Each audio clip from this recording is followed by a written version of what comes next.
Paz do Senhor, amados.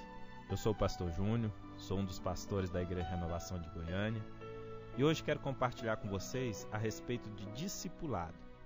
Por que eu devo discipular ou por que eu devo ser discipulado? Também quero falar que um discipulado feito de maneira correta pode promover uma mudança espiritual e também social em nossos dias. Quero que todos entendam que essa é uma ferramenta de Deus para a nossa igreja e ela é a chave para o crescimento que nós desejamos. Antigamente, quando pensávamos na igreja, tínhamos a impressão que a igreja trabalhava somente no contexto espiritual. A igreja era somente a porta de entrada do céu. E enquanto não chegasse a nossa hora, iríamos viver aqui seguindo os ensinamentos da Bíblia e da instituição a qual nós pertencemos. Isso é verdadeiro. Porém, entendemos que a função da igreja é mais do que isso. A igreja tem a responsabilidade social de gerar pessoas de caráter transformado, proporcionar o crescimento do indivíduo, tanto no contexto espiritual como natural. Por exemplo, do que adianta uma pessoa falar em línguas no culto e dever para a rua inteira, dever para o seu vizinho, ser um mal pagador? Isso é uma coisa que não cabe mais no contexto atual de igreja ou da nossa igreja. Jesus sabiamente determinou que nós fizéssemos discípulos, pois através do discipulado podemos fazer com que a igreja expresse todo o seu potencial, este potencial de promover uma mudança social em nosso país. Mas como eu posso ser então um bom discipulador? É o que eu quero tratar hoje com os irmãos. Primeiramente, para ser um bom discipulador, é preciso antes ser um bom discípulo. Para que eu possa oferecer algo, eu preciso primeiro conhecer o que eu estou ofertando. A melhor maneira de se vender um produto é usando este produto primeiro, pois assim terei certeza dos resultados. Muitos irmãos não têm dificuldade em discipular pessoas, porém não conseguem se submeter ao seu discipulador. Isso é um erro grave que mais cedo ou mais tarde vai se manifestar na vida desses irmãos. Mas se nós nos submetermos ao discipulado, tendo a cobertura espiritual de uma pessoa de Deus sobre a nossa vida, teremos então um verdadeiro amigo ao nosso lado. Uma pessoa em quem confiamos, abrimos o nosso coração, confessamos os nossos pecados e assim a cura de Deus vem sobre as nossas vidas. Outro princípio para sermos bons discipuladores é sermos felizes. Sorria sempre que possível, trate as pessoas com amor, trate as pessoas com carinho, seja agradável. Se nós temos Jesus no coração, nós não temos motivo para andar em derrota, porque é maior o que está em nós do que aquele que está no mundo. Para ser um bom discipulador, também é preciso ter uma vida de intimidade com Deus, ser cheio do Espírito Santo e andar em espírito. O discipulado é mais do que um relacionamento de amizade, é transferência de vida. E uma vez que a pessoa não tem vida, ela transfere morte. É necessário entender a importância da oração, do jejum, da leitura da palavra, para que o discipulado aconteça de maneira saudável. Meus irmãos, então estes são os princípios básicos para que você possa então desenvolver um discipulado saudável. Mas por que eu estou usando essa palavra saudável? Tem como um discipulado não ser sadio?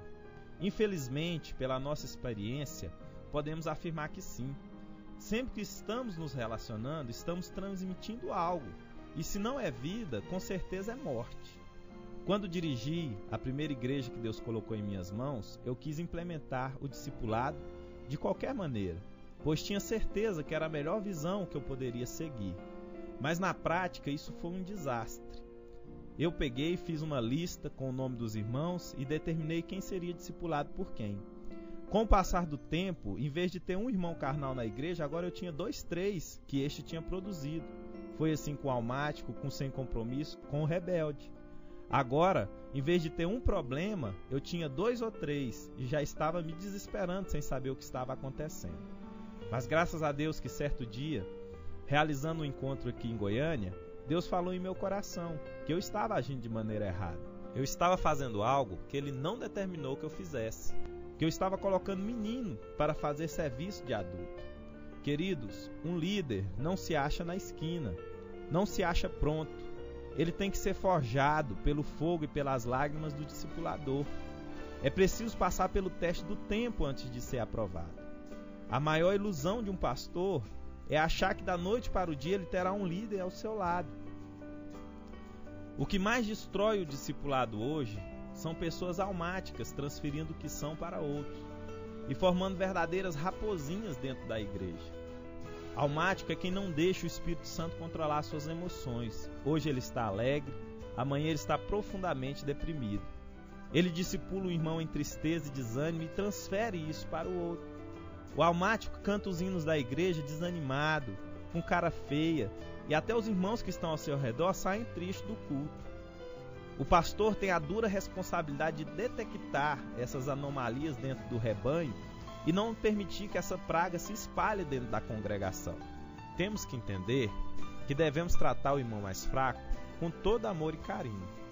Porém, é nossa responsabilidade fazer com que esse irmão tenha um período de tratamento, com que esse irmão tenha um período em que ele possa ser restaurado. Porque Jesus disse que um pouco de fermento leveda toda a massa. Então, como pastor, nós temos que localizar o que está acontecendo, entender e com todo amor e carinho tratar esses irmãos para que eles possam sim ter uma vida espiritual sadia. Quando a gente fala em praga ou em lepra, eu me lembro do caso de Miriam. Miriam, ela desafiou a autoridade de Deus sobre a vida de Moisés e por isso ela se tornou leprosa e ela teve que ser afastada do arraial. Quem a afastou foi o próprio Moisés, porque ele era o líder daquele povo. Essa autoridade cabia a ele, portanto ele teve que tomar essa decisão. Com certeza, Moisés amava muito Miriam, mas mesmo assim ele teve que esperar esse tempo de restauração para que ela pudesse então retornar ao convívio do povo.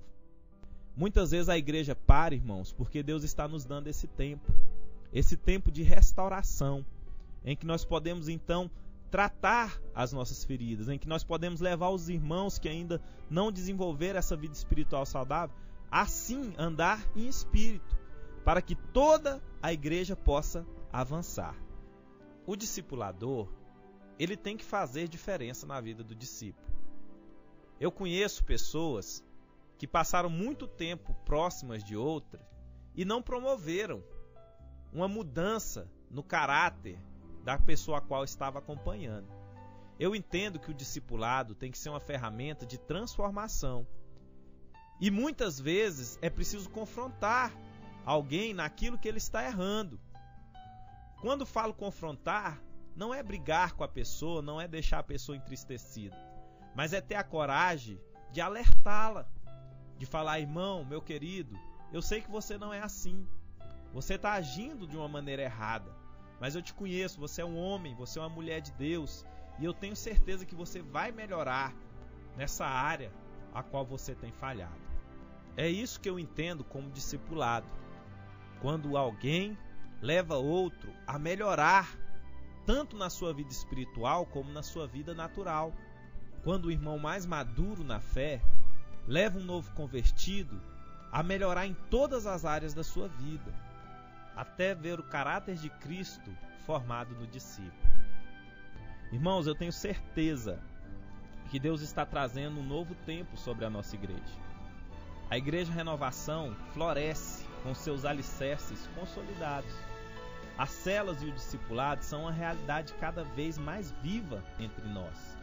Deus tem levantado novos discipuladores e novos líderes de célula em nosso meio. Nossos cultos têm sido cheios da alegria do Espírito Santo, cheio de unção. Convocamos cada líder e cada irmão a se alegrar, pois o tempo de pranto com certeza já passou. É tempo de se fortalecer no Senhor e na força do seu poder. Eu sou o pastor Júnior, para a Rádio Renovação Online, é Deus conectado ao seu coração.